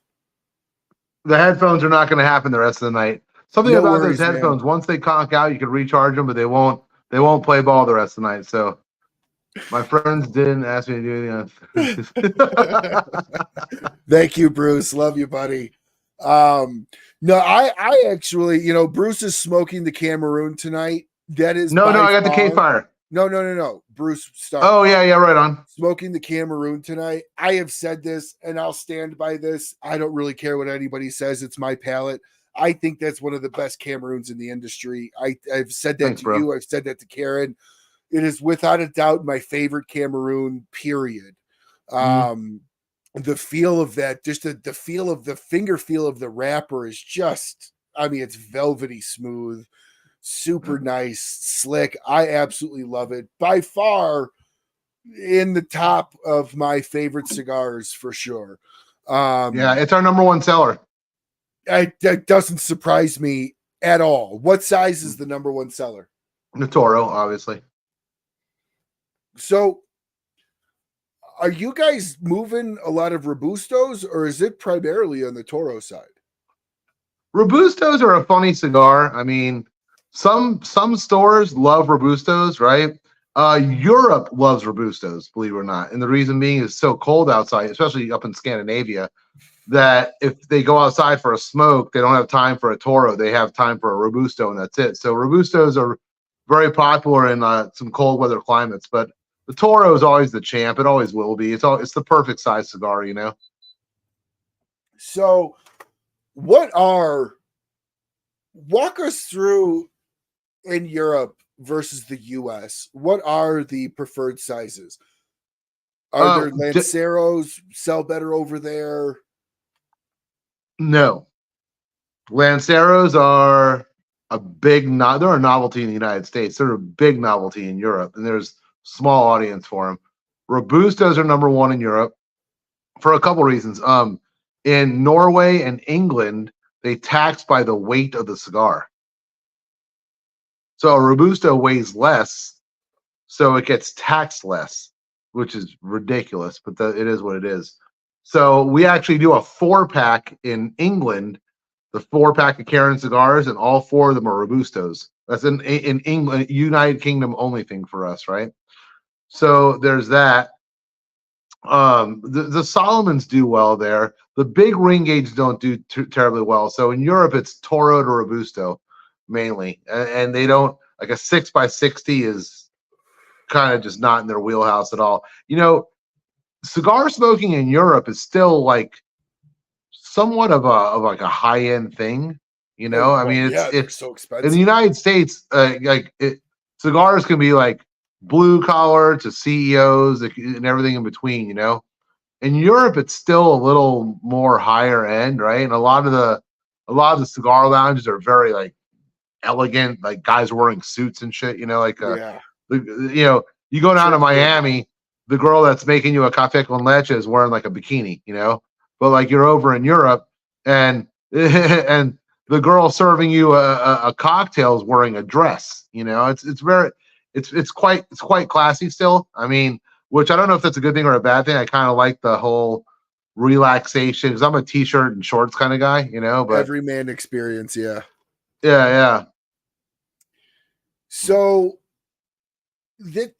that's interesting. So Europe definitely puts more of a pinky up with tobacco in general, whether it be, I think everything but other than cigarettes, but pipes are that same way. And I think that does have to do with a lot of how expensive they are. If they were less in Europe, I think more people would smoke them. I think you would have more of the everyman. I think it's got more to do with the constriction of the rules there. Because the prices are, you're going to pay about, let's not bullshit each other. Prices in Colorado are the same as they are in Europe. Colorado's got a lot. New York, California, Utah, Alaska. Alaska has 115% tax on cigars, which is ridiculous, right? What? A $10 cigar is $22.50? Yeah, man. Yeah, for sure. Wow. Plus, shipping costs a lot to Alaska. So Alaska's very expensive for cigars. So I'd say Colorado prices are on par with most of Europe. The problem with Europe is they have a lot of restrictions. Germany is pretty wide open. Germany is like the United States with cigars, but like in Hungary, you can't smoke it. There's no cigar lounges. You have to be at a patio of a restaurant, and the restaurant has to agree to let you do an event on the patio. The same with Austria. In France, you can only smoke, and you have cigar lounges, but you can only smoke in 20% of them. So 80% of a cigar lounge is no smoking, which go ahead and try and make sense of that. You'll get nowhere, you know? So they have smoking rooms. Like in Gentleman 1919 in Paris, which is my favorite place in France. I mean, when I'm hanging out with Antoine, the owner, we have to go into the smoking room and then we smoke a cigar. But you can't smoke it like where the humidor is or the chairs in the bar and all that kind of stuff. You can't do it. So I think it's those rules kind of slowly kind of inhibit what can be done in the cigar world. You know, you can't it would not be cost efficient. Like in the United States, I have friends all the time like, you know what? I'm gonna open a cigar lounge. And in the United, especially in like Florida or Pennsylvania or Texas or New Hampshire, places, states that are really easy, Alabama, South Carolina, you can just like friggin' turnkey open one up, buy a humidor, fill it with cigars, you're good to go. In Europe, you got to jump through a million hoops, and it's not something a lot of people are going to do, you know? So the places that do open up are well financed, and they go nuts. There's a whale that owns the place that's put like a few million into it, you know? And the cigar lounge you have in the United States, like the place with like 4 leather chairs and a humidor, that doesn't really exist over there. I think that's it more than anything else. Is it more membership based? Is there a lot of membership lounges, private lounges? Depends on the country. Germany, no. I don't know about Norway. I'll have to ask my boy Augusto about that. But no, I don't. The membership thing's an American thing for the most part. I think it is. They're open to the public, but they're all very expensive. And like the drinks are expensive, right? So if you go to a cigar lounge in Europe, you're buying a 20 euro drink, you know, and then that adds to how expensive shit is and all that. And usually the cigar lounges are attached to a really nice hotel. Like I did an event in Switzerland, and the cigar lounge is in this like gorgeous hotel. So you had to like be allowed in that hotel, which is like a 5-star hotel, to even get to the cigar lounge. So I think that's got more to do with it than anything else. Well, I will say, you know, to Barry's point, taxes in Colorado are about to go through the roof. Say that again? Taxes in Colorado are about to go higher. They're looking at a 62% of list in the next 3 years. Yeah. Not terrible. Only that, but Colorado is also going to be forcing people that buy online. So if they want to order from Don Kiki Superstore to Colorado, Colorado is going to force Don Kiki Superstore to collect the Colorado taxes. No, it's already happening. No, I know. January 1. Mm-hmm. So that helps the local lounges, but that hurts the guy that can't afford it. Mm-hmm. You know? I mean, yeah, if in Colorado, your best bet is, if you really want cheap cigars, to just drive to Florida and stock up and drive home. No, or drive to Texas and stock up. Yeah. You know, and that's why, you know, our event, our charity event has gotten so big. The cost of the event with the amount of cigars you're getting, like it's crazy that it's 62% of cost. You're literally talking about a $10 cigar adding $6 to it. Well, you know, man, I don't understand. I mean, and maybe there's already a group. Barry would probably know better than me. Why are people not fighting for a stick cap in Colorado? I mean, a stick cap is absolutely the greatest thing since sliced bread. I mean, like Wisconsin, North Carolina, Michigan, they all have a stick cap. You know, it's 50 cents Ohio, 50 cents a stick. So no matter where you put that number, it doesn't really matter. It's 50 cents a cigar. That's what Colorado needs. Well, I'll tell you right now, Colorado is very much like Illinois. If you remove Denver, Colorado is a very libertarian, conservative state of like, just leave me alone, I'll leave you alone. And then you throw Denver in the mix that tries to run everybody's life inside of the state of Colorado. It's Yeah. not the state that makes these decisions. It's literally Denver that makes these decisions. Same And thing's true. Washington with Seattle and Oregon with Portland and all Mhm. that. But you know what I find really funny? The two states in the United States that are probably the worst about cigars are North Dakota. Okay, cool. Right on, Barry. Mission is 50-cent tax. Yeah. North Dakota and Alaska are the worst. And those are as red as they can be. And they don't even have North Dakota and Alaska. They don't even have like a Chicago or a Denver or a Portland or something like that. North Dakota has a complete ban on cigar lounges, which I think is absurd because it's cold as hell. And why you're in North Dakota? Why are you fighting business? I don't understand. And North Dakota is completely red, and Alaska completely red, and they have 115% sales tax. And again, they don't really have like a liberal bastion there. I mean, you could say parts of Anchorage are liberal, but nah, not that much, man. You know, it's so those are the two states I don't understand why. How did that happen? You know? yeah, I have no idea. I didn't know that about North Dakota. That shocks the hell out of me. I don't even know if there's enough people living in North Dakota to justify a handful of lounges, which is Right. just befuddles me. That I had no idea. There's no cigar lounges in North Dakota. There's 3 stores, and they're grab and goes, and that's it. And that's it. They don't have a lounge. And so in the warm months, which is maybe 2 months out of the year there, I mean you could have like outside festivals with cigars, but that's about it. Wow. Yeah, that is the only thing I can think of for Alaska is, I mean, a lot of Alaska's a dry state. So maybe they just their syntax just covers everything blanketly. My friends in Alaska that I have, they're hilarious. They're like, you know, you've heard of the American dream, right? Well, there's something called the Alaskan dream, right? And the Alaskan dream is somebody who lives in the lower 48 and like, I'm over this. I just want to go to Alaska, get a piece of land. I want people to leave me alone. You know, if you live in Alaska, the government pays you like, I don't know, like $7,000 a year to live there or whatever, you know? And like that $7,000 a year is not nearly enough. The cost of living is through the roof in Alaska.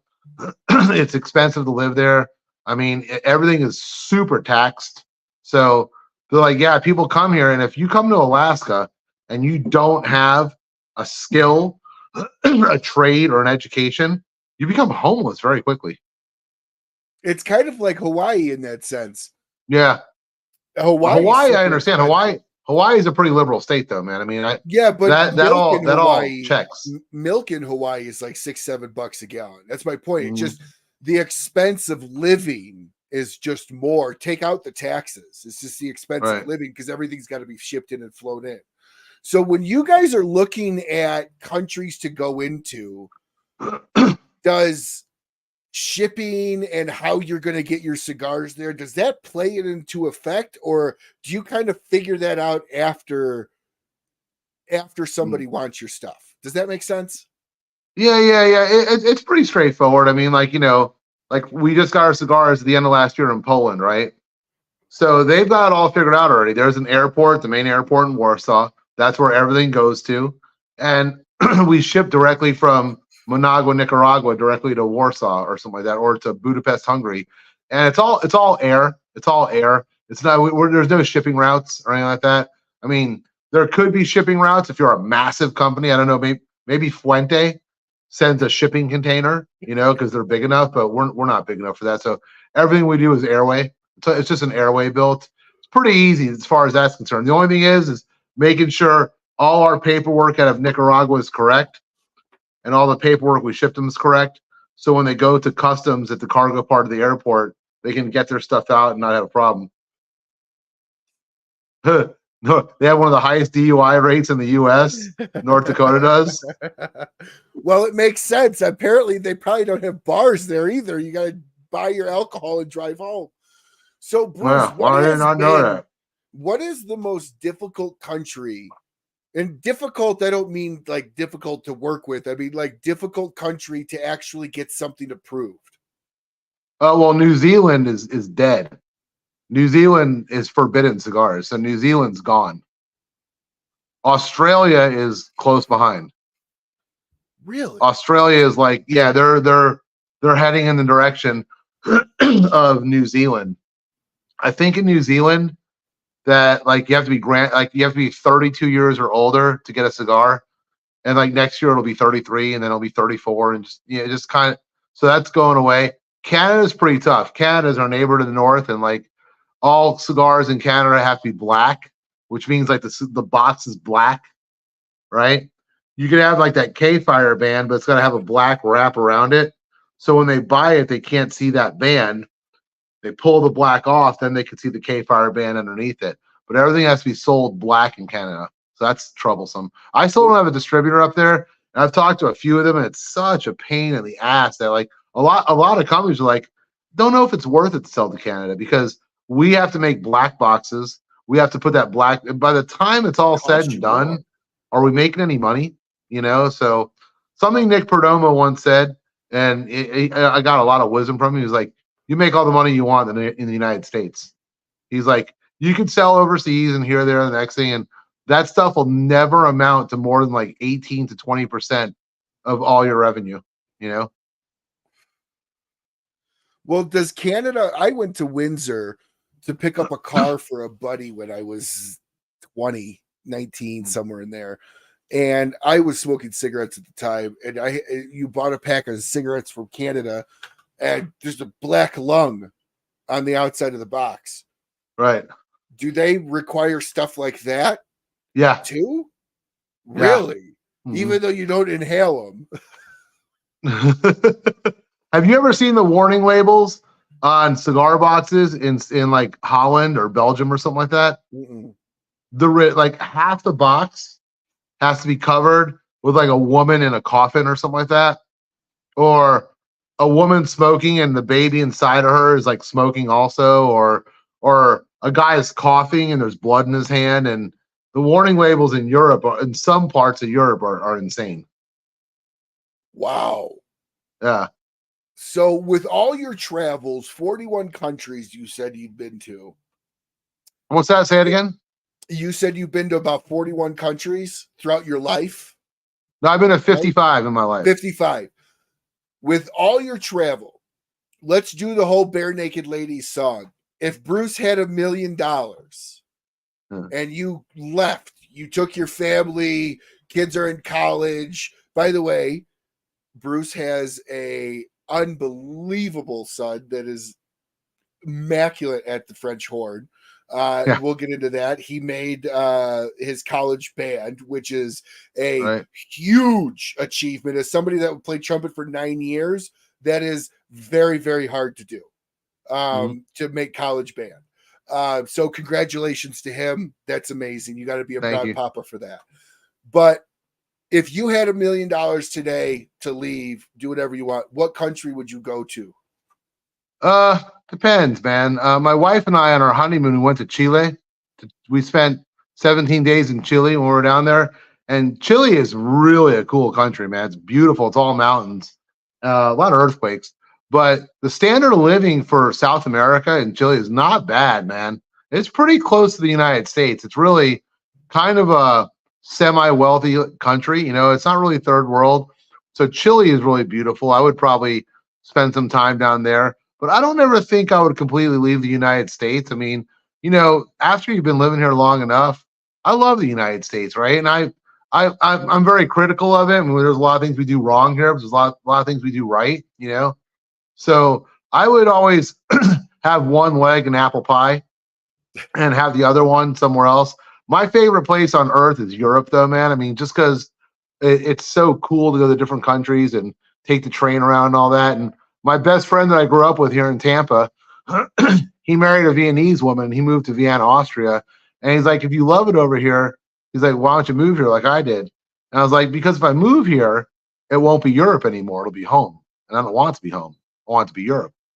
You know? Okay. I want it to still be that cool place. I don't want it to be like grocery shopping and, you know, just taking out the trash and just, you know, all that shit. You know, I want it to be as cool as I think it is. And if I lived there, it wouldn't be anymore. Does it make sense? No, absolutely. Absolutely. Yeah. That totally makes sense. So what about food? Where's the best country for food that you've ever had? I hate to give knucklehead New Yorkers too much credit, but the best food in the world is in New York City, New Jersey, and Western Connecticut. It is the best food on earth, man. I mean, I hate giving those people too much credit because I live here in Florida, and when you live in Florida, you have a million New Yorkers always talking about how awesome New York is. But meanwhile, you live in Florida, so it's probably not that cool. But the food in New York City, New Jersey, and Connecticut is the best food. Italian, Greek, I don't give a shit what kind of food you get there. Just the cuts of meat and the pride they take in their delis and all that, and the quality of the water and the bagels and the pizza. I'd have to give props to them. Overseas, I like German food. I spent a lot of time in Germany. Something about food that people don't realize is that a lot of Chinese, German, Italian, whatever food you have in the United States, it's not like that when you go over there, right? Because something happened when a lot of immigrants came to the United States.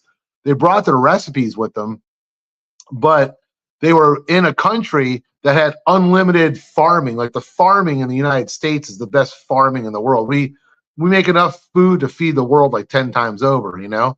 So when people brought their recipes to the United States and they were met with all this inventory of vegetables, fresh fruit, and blah, blah, blah, their dishes that they had overseas exploded, right? So like Italian food is better in the United States than it is in Italy, you know? A lot of these Chinese food is better in the United States than it is in China. You know, it's like everything you think of Chinese food, that's all New Yorker style Chinese food, you know? And like everything when you go to Italy and you want good Italian food, the first thing that's going to happen to you is you're going to be disappointed. Now, if you go down south like Naples and all that, you'll get some great fresh tomatoes and cheeses and all that. But by and large, what you think of Italian food, you won't get over there, you know? So for best food in the world, I'd have to say the United States. I really would. Now, some places like Florida, like I grew up here all my life, Florida has been victimized by chain restaurants like Outback, Hooters, Olive Garden, all these restaurants come from Florida because you had to feed a lot of tourists and you didn't have a lot of restaurants here. So that's why Florida is like the birthplace of these shitty chain restaurants, It's changed in the last 20 years. But I'd still say overall, we have the best food in the world right here in this country, man. Well, I don't like to, I want to travel the world, not to sightsee. You've seen me in person. I'm more front heavy. I want to travel just to eat, like literally. As somebody that has a dicky-do, for those of you that don't know what a dicky-do is, my gut hangs out longer than my dicky-do. But I love the food. Like, I want to go to Japan just for the food. I don't care to see anything else. I just want to park myself in a sushi restaurant for like a week and just blow through everything. I know I don't look like it, but I am Greek. My mom's Greek. My grandfather was first generation Greek here in the US. I love Greek food. I would go to Greece and I would just eat the food. But it's interesting that you say, what we envision of a nationality's food, and then when you go there, you're gonna be disappointed. So something tells me there's no Chef Boyardee in Italy. You're not like opening up cans of ravioli and sticking it in the microwave. It's so funny you mentioned Greek food because like the number one Greek dish we have in the United States is the gyro, right? Like a Greek gyro, the big pita with all the lamb meat and the tzatziki sauce and vegetables and all that, right? That actually came from New York City. A lot of people don't realize it. See, in Greeks would come to New York City and they would try to sell their food. But Greek food is on a big platter. Yeah. It's like you got vegetables here, grapes there, sauce, meat. So when they try to sell that in New York, people are like on their way to work and they'd have these little Greek kiosks on the road, like trying to sell like a plate of food to people. And people are like, what am I going to do with that? I got to get on the subway and go to work, right? So they took a big ass pita and they threw it all in the pita and wrapped it up and put foil around it and handed it to you. So you were able to grab it and get on the subway or in a taxi cab and go to work or whatever. So even that's Greek American food. You know, I had no idea. Here I am thinking you're going to Greece and they're shaving stuff off the spit, throwing it in a pita. They probably are, but they're putting but it. that's from here. Yeah, they're presenting it different. They're presenting it like in a big plate. You know, they're not putting it in your hand like the classic gyro that we eat all the time. You know. So, in closing the show here, as somebody that was a teacher, I'm curious. What is your favorite time in history and why? Right now, because I'm living. Okay. If you were able to time machine back to a point in time, when do you think that would be? Well, I will say this.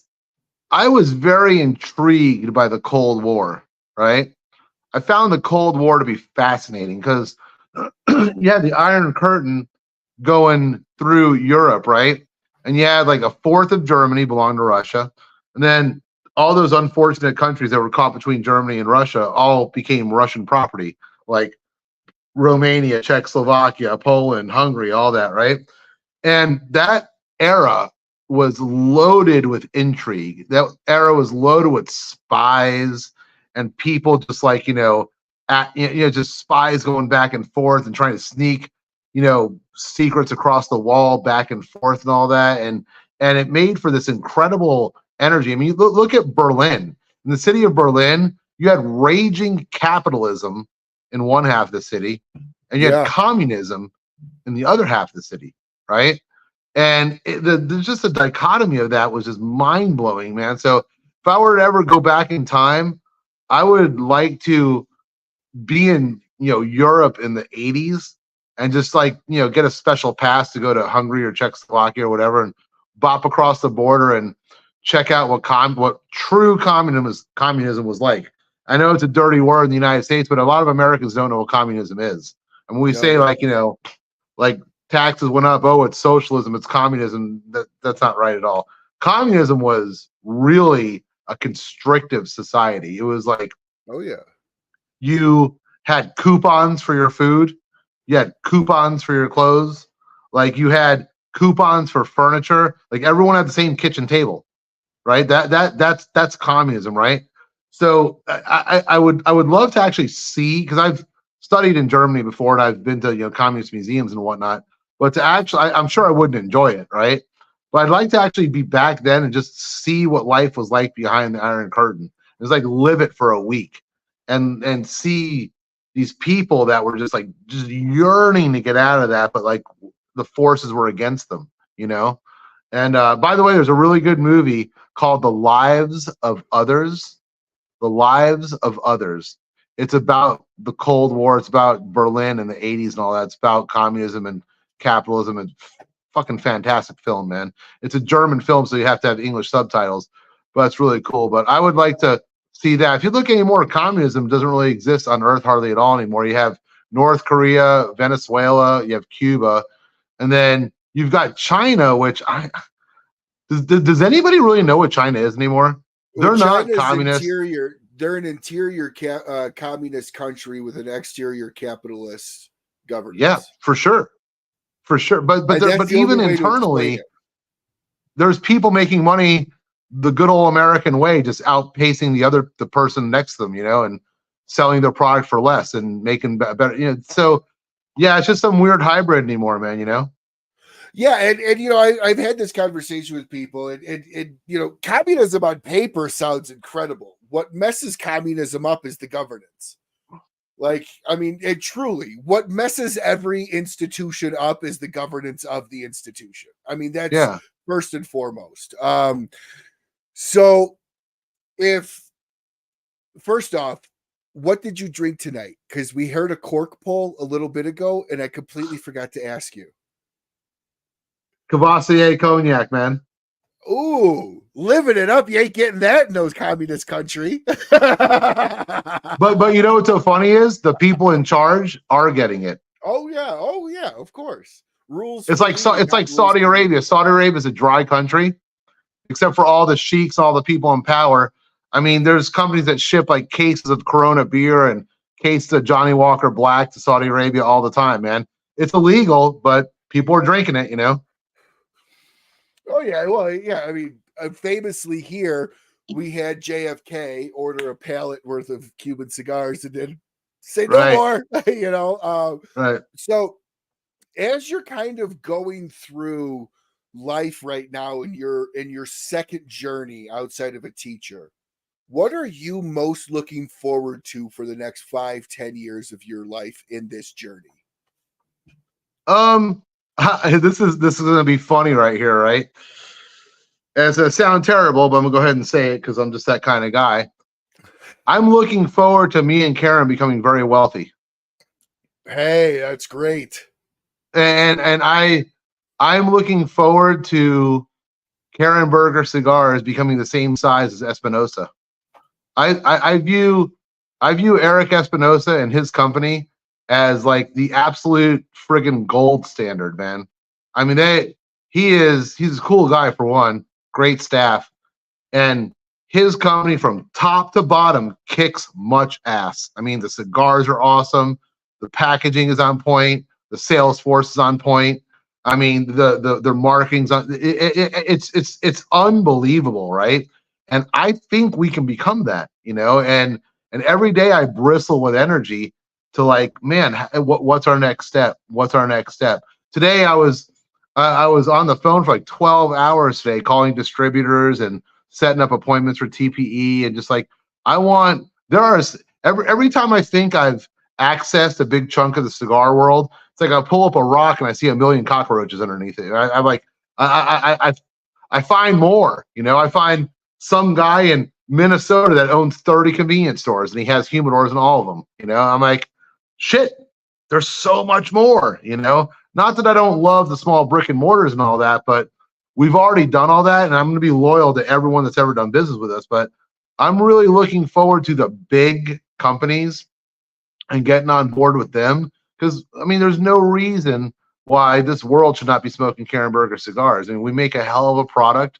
I mean, and it's something that everyone enjoys. I mean, and once you get past whatever preconceived notions you have of a woman running a company, and believe it or not, there's still a little bit of that out there. Karen and I talk about it all the time.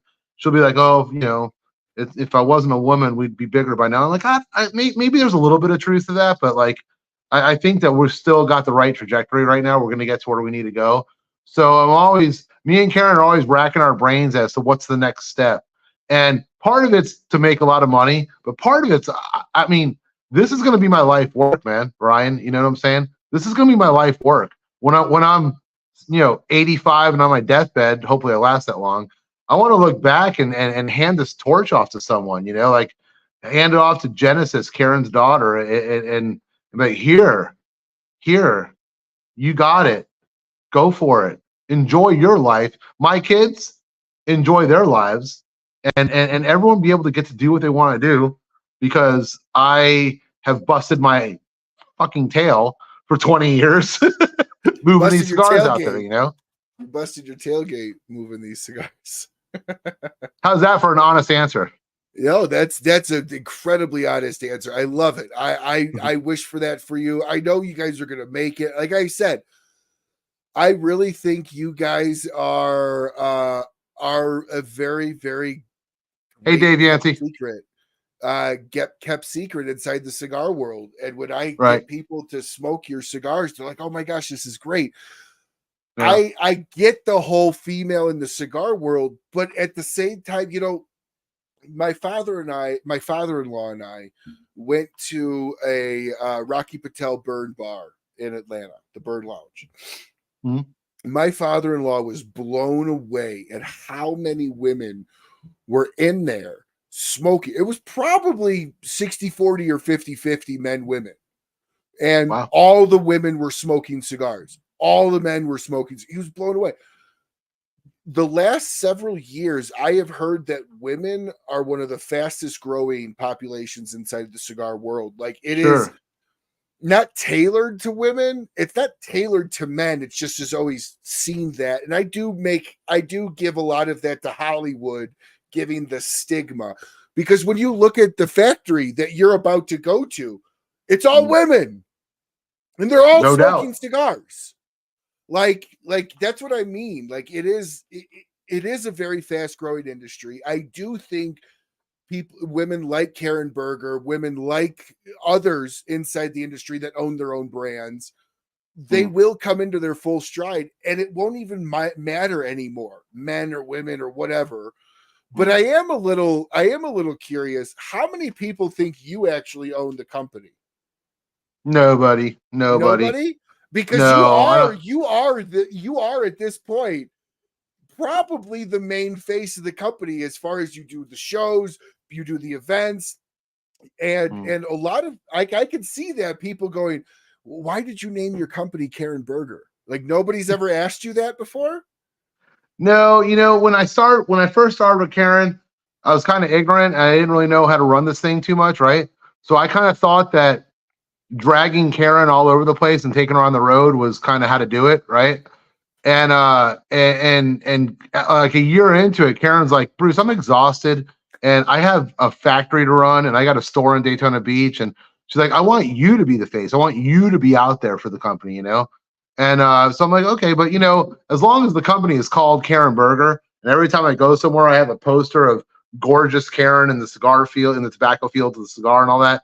As long as all that's happening, I mean, people will always know it's her. I mean, kind of like AJ Fernandez. He doesn't hit the road that much. If you see AJ Fernandez at a cigar lounge, man, dude, that's a unicorn right there. Because I mean, he's thanks, Lou. He's not going to be out there that much. Nick Perdomo gets out a lot, and Rick Rodriguez gets out a lot for West Tampa and all that. But I mean, it's my job to be out there in the field. It's my job to be out there touching the people and getting the cigars out there. It's only Karen's job to show up once in a while. And I've even explained that to her before. I'm like, I like how we're heading. I want Karen Berger showing up somewhere to be a special experience, and I don't want, because I started dragging her around too much, and it was like, oh yeah, Karen Berger, we've seen her before. She's been here twice already. That shouldn't happen anymore, It should always be me out there in the field, me pushing the brand. And when the store starts selling really well, like Stag Tobacconist is doing great with our cigars right now, then we'll schedule a Karen event one day, and then she'll be happy to do it.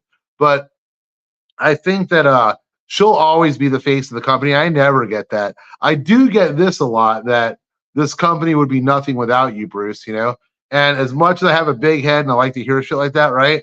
I'd be nothing without Karen, and I'd be nothing without the factory, without Carmen and Thelma and Chico and all the people. I'd be nothing without Chip and all the people in Daytona Beach, So it's definitely a team effort.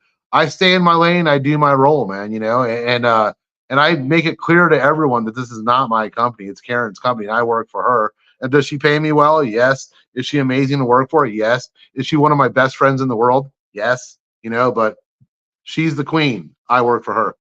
Well, and in my opinion, it's kind of like a little bit of a Ricky Rodriguez style rise that you've had. Like, Ricky Rodriguez came into CAO. CAO was kind of stagnant. And then Ricky kind of, launched Flathead. The company took off even more. Karen, K by Karen, had great cigars. Not too many people knew about them until you came aboard, and you have turned that company around. You have gotten on the megaphone on the podium and shouted everything to the world. I don't think that Karen would be the name it is today without Bruce Busch behind it, because of your mouthpiece, because of how vocal you are, because of how good you are and energetic. And that's why I asked that question, because you walk around like you own the company. You take an incredible sense of pride in that company. You operate that company like it is yours. Oh yeah, like you would do your own. So kudos to you. Commendations to you. You Thanks, have blown up Karen Berger. Now, would she have gotten there 10 years from now without you? Who knows? Would CAO have gotten there 10 years That's a fair question. Ricky? Who knows? But right. What we do know is where they were before you and where they are after you. Yeah. And that's what I look at when I'm like, wow, Karen Berger's becoming a really kind of a household name in a lot of places. I never heard the name before I met Bruce. Right. personally, So I give you kudos and props on that. And I don't think that Karen could have hired anybody better. And it didn't even matter that you were green, because your enthusiasm, your love for the industry, your passion, and your knowledge for learning about this has just Right. skyrocketed you, man. I mean, truly, Right. watching you work a lounge is fun. Thanks, man. Sometimes it's better to pick the fruit off the tree than to get that rotten apple that's been on the ground for a while.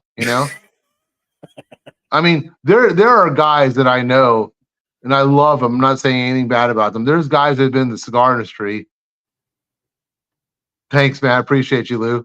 There's a lot of guys that have been in the cigar industry for a long time. For 25 years, they worked for Altadas, they worked for General, they worked for Rocky Patel, and they get hired and they get fired, or their company gets bought out, and then they're going around looking for, now those guys are all great at what they do, right? But I mean, if someone's on their fourth company, how really passionate are you about that company, or is that just your next job? I mean, is it just, I'm a cigar guy, this is what I do, and I was selling XYZ before, and I'm selling ABC today, So I mean, I don't ever want to be that. And make no mistake, Ryan, and I'm not trying to pat myself on the back, I've had about 17 companies try to steal me away from Karen. And when you're good at your job, that's what happens. That's what lets you know you're fucking good. I mean, and truthfully, if you're bad, nobody fucking wants you. Yeah. The second my dad got his PE, professional engineer license, and got engineer of the year, all of a sudden Siemens and all these companies were blowing down the door. Never heard of my dad before it. Right. And that's what happens when you get somebody like yourself that's passionate, that's good, that's ethical in their approach to business, and that's loyal. And so I mean, it's literally on your brand: passion, loyalty, and courage. Right. And you ooze that out when you're at events. I mean, my gosh, Sean has even said it to you. You're one of the best, and Sean's been in this for 30 years owning. That's high praise coming from Sean, man. Yeah, because he doesn't even like me, and he still calls me a friend.